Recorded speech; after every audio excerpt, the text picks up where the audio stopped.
So we talked in our renewal plan about the need for 165,000 homes. That's a lot. And we've talked about a 5-point plan for getting those built. Starting off with using public money to accelerate the development on brownfield sites. Talking about bringing empty homes back into use. Talking about greater density of housing around the city centres where transport already exists. Working with other authorities that can take housing outside the immediate area. So we've got lots of practical ideas as to how we accelerate the housing development. I think the housing crisis is a really serious issue. I think we need more social housing, but in order to have more social housing we need more investment. We need to be able to draw down the investment.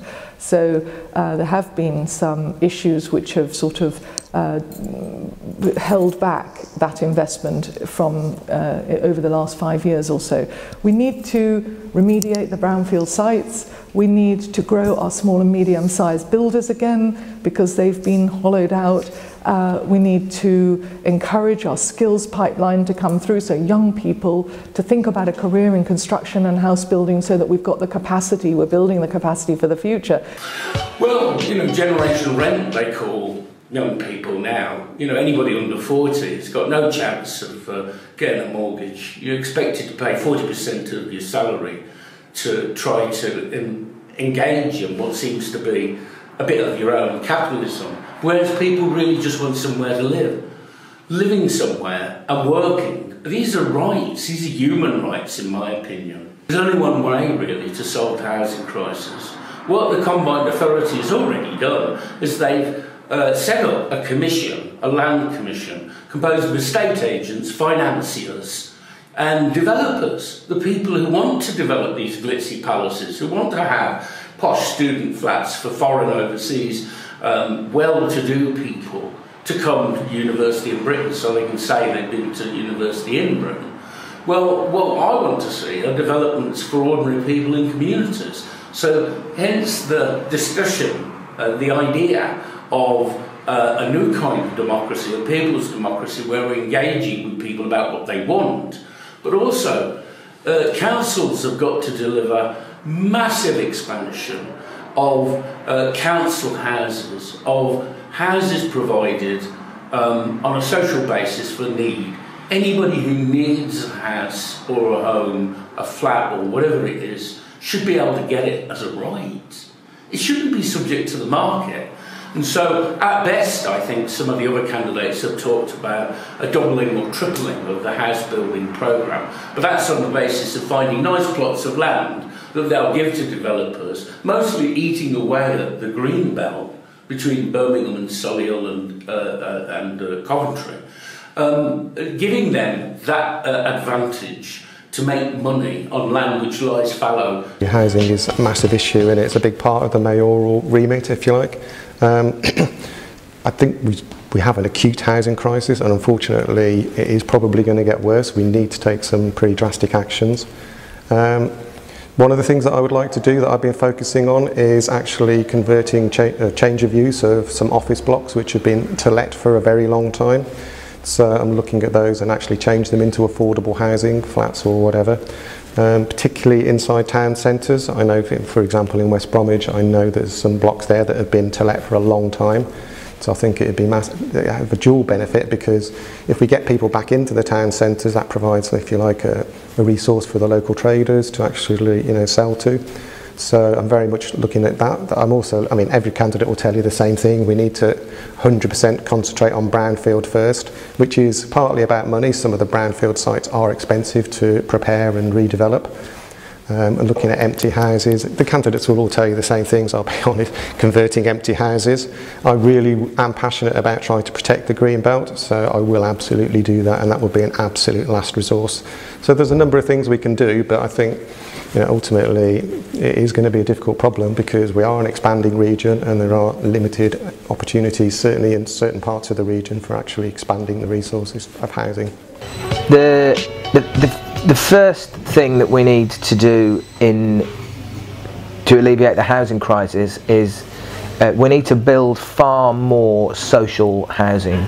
We need to build council houses, other kinds of social housing, clean up the private rented sector, and yes, we need to have conversations with developers about land values which enable more private house building to be done. But if we just build new private homes, that's not going to solve the housing crisis, because huge numbers of people in the West Midlands can't afford them. The proportion of people going into private onto the housing ladder is falling, as I think you've said, and the proportion of people renting is rising in the West Midlands, and house prices in the West Midlands increased last year by more than in London for the first time, I think, in living memory. I probably would differ from all my other mayoral colleagues with the housing crisis, because I don't think the mayor, no matter what they do, can solve it. So at the moment we need to build between 10 and 15,000 houses a year in the area. We're building about 4,000 houses, and that's been constant since 1981. So we have a massive shortfall. If you look at the things local authorities and mayors can do, they can't make up that shortfall. So for example, people will talk about bringing empty properties back into use. There are only 10,000 empty properties across the entire area, so that's 1 year's deficit.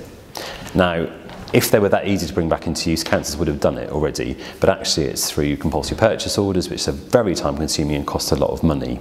So actually the mayor doesn't have that power to start with. Local authorities are working quite hard on that, but even if you brought them all back into use, still the problem's not solved. You could look at bringing smaller builders into the market, self-builds, housing co-ops, that kind of thing, to speed up delivery of housing and really challenge the stranglehold the big boys have on the market. That would help a bit, but that's not going to solve the actual housing crisis. You could campaign on land banking, help a bit, but it wouldn't solve it. Look at increased density, again, help a bit, but these are all tweaking around the edges. The real problem is a lack of government investment in house building. We need the government to start a massive programme of building social housing and truly affordable housing around the entire country to solve the housing crisis. Until they do that, we can ease it a bit, we can tweak it, but we can't solve it.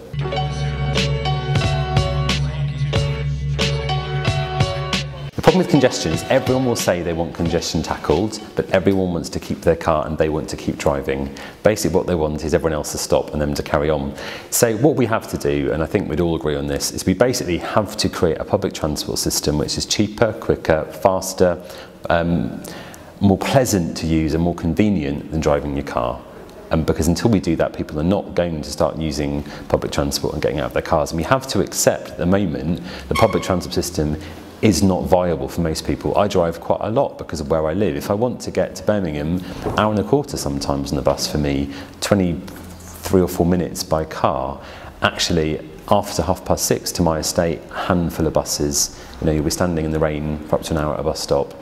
Actually, we have to make the system usable before we can start taking more coercive measures to try and get car drivers to get into public transport. Yes, this is a very important issue, public transport. The only way we will ease congestion is getting more people to use public transport. And the good news is the deal that set up the mayoralty gives us new money to focus on this. So we're going to be reopening disused railway lines like the Camp Hill line out to Moseley and north to Castle Vale in Birmingham, and indeed through the Black Country, the Walsall to Stourbridge line. We're going to be extending the tram network. We're going to be putting much more money into cycling routes, and we're going to be prioritising buses. So all those things together can really give people an alternative to sitting in their cars. It's a huge problem. I think it's come to many people's attention because the problem really of air quality. I mean, air quality in some of our streets and our main roads is so bad that if there's a school nearby, the level of pollution that seeps into the classrooms is such that were it a factory or a block of offices, it would be closed down for health and safety reasons. Yeah, it carries on. This is just outrageous. What we need to do is to control the use of the car. That doesn't mean to punish people, but that means really, I would argue for a very big carrot first before we start looking at tiny sticks. We need to massively improve the provision of public transport in the West Midlands. It used to be good. The Tories came along 30 years ago, deregulated and privatised it. Now what we've seen is fares rise astronomically and usage drop enormously. It needs to be seen not as a business but as a service, a key service to ensure that the whole of our conurbations are really working and are really joined up. I'd like to see massively low fares. And I would also like to say that house building for the future isn't just about bricks and mortar, it's totally integrated with the transport systems of the future, the energy storage capacity that we're going to have in the future. It's a multidisciplinary area of opportunity for this region, and one again in which we excel, have excelled and will excel into the future. But we need the vision, we need to be building the capacity for this region, skills, sites, investment, public sector investment, social housing, more social housing, and that's the path that I'm laying out in my manifesto. Yep, congestion, as we all know, in terms of road particularly, but also, you know, the trains are absolutely packed at rush hour times. There's a number of things that we can look at to do that. In terms of rail, there are 1 or 2 railway lines which are disused or mothballed or perhaps freight only currently. So I'm looking, there's one particular one, Camp Hill line, which goes from Kings Norton to Moseley into the New Street. So there's things we can look at there in terms of reopening lines which have been talked about for a long time but never actually happen. There's also a Worcester to Derby line which goes up through the Black Country. In terms of roads, basically very difficult to build more roads in and out of a city centre, as we all know. We need to look at other forms of transport. I absolutely support the cycling initiatives that are going on, you know, for health reasons, for congestion, makes a lot of sense, particularly in terms of using waterways. We've got canals and rivers which we could use, add them into the cycling network. So that's absolutely something which I would like to promote. But essentially, the other part of the equation, I think, is to try and revitalise the town centres, and if you like, take a little bit of the focus away from the city all the time, because there are limited routes in and out, and there are always going to be. So if we're always looking to expand the city centres rapidly, then I think we're always going to have a problem. So let's try and distribute things a little bit better. So my headline answer to that is we need to get the government, at no cost to West Midlands taxpayers, to nationalise the M6 toll. It's the only major road in the region, sitting on top of the region with significant excess capacity. The government nationalises it, makes it free. It is a fact that significant amounts of traffic will migrate off our motorways and local roads inside the conurbation and onto the M6 toll. That's not going to solve the problem overnight, but it could have a beneficial impact almost overnight. And then the other big theme that we need to do is we need to significantly improve and extend our public transport system so that people actually want to use it and get people out of their cars that way.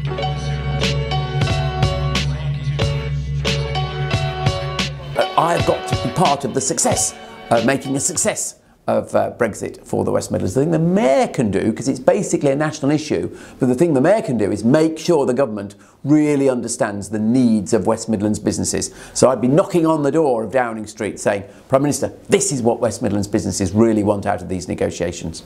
I think my vision of a post-Brexit West Midlands is we stop and take stock and we say, why did all these people vote for Brexit? And we recognise that's because they don't feel that they have the power over their lives they want, or they don't feel the economic plans have worked for them. So my vision for a post-Brexit Britain is a Britain where actually those issues of social discontent, we tackle them properly, that actually we see growth and wealth spread about far more. We see communities feel they can influence decisions, they have control over their lives, and we use it as a wake-up call basically, and actually we then dissipate the tensions that have been focused elsewhere in the wrong places, I would say, and actually we acknowledge that until someone has a house and a decent job that pays a decent wage, they're going to feel that they may as well change the plans because the current ones don't work for them. I think for me, the vote to leave was really a call for reform in terms of EU governance and how the EU is run, and actually I think it was a call for reform in terms of the UK and the way we run ourselves, the fact that we have the most centralised government in Europe that has left behind too many populations, too many areas of deprivation that are the same areas of deprivation now that they were 20 years ago. And I think one of the things that has let us down is an overwhelming focus on globalization and global capital being the solution, you know, the only solution. Instead of investing in our own homemade success, our own businesses, as we were discussing earlier, we've brought in global businesses that are a bit like a trawler, you know, a fishing net, sweeping through our communities, taking all the money out and dumping it somewhere else globally. We've exported jobs, we've exported skills, and we've even exported pollution. We've bought cheap products, but they've cost us dear in terms of jobs and the impact on communities. Well, imagine a society where you get a bus when you just walk out the door, that it comes in minutes, where you hardly have to bother with payment. Imagine a society where if you're a 16-year-old unhappy at home, you can go to somebody and say, I need some kind of accommodation, and you're given it.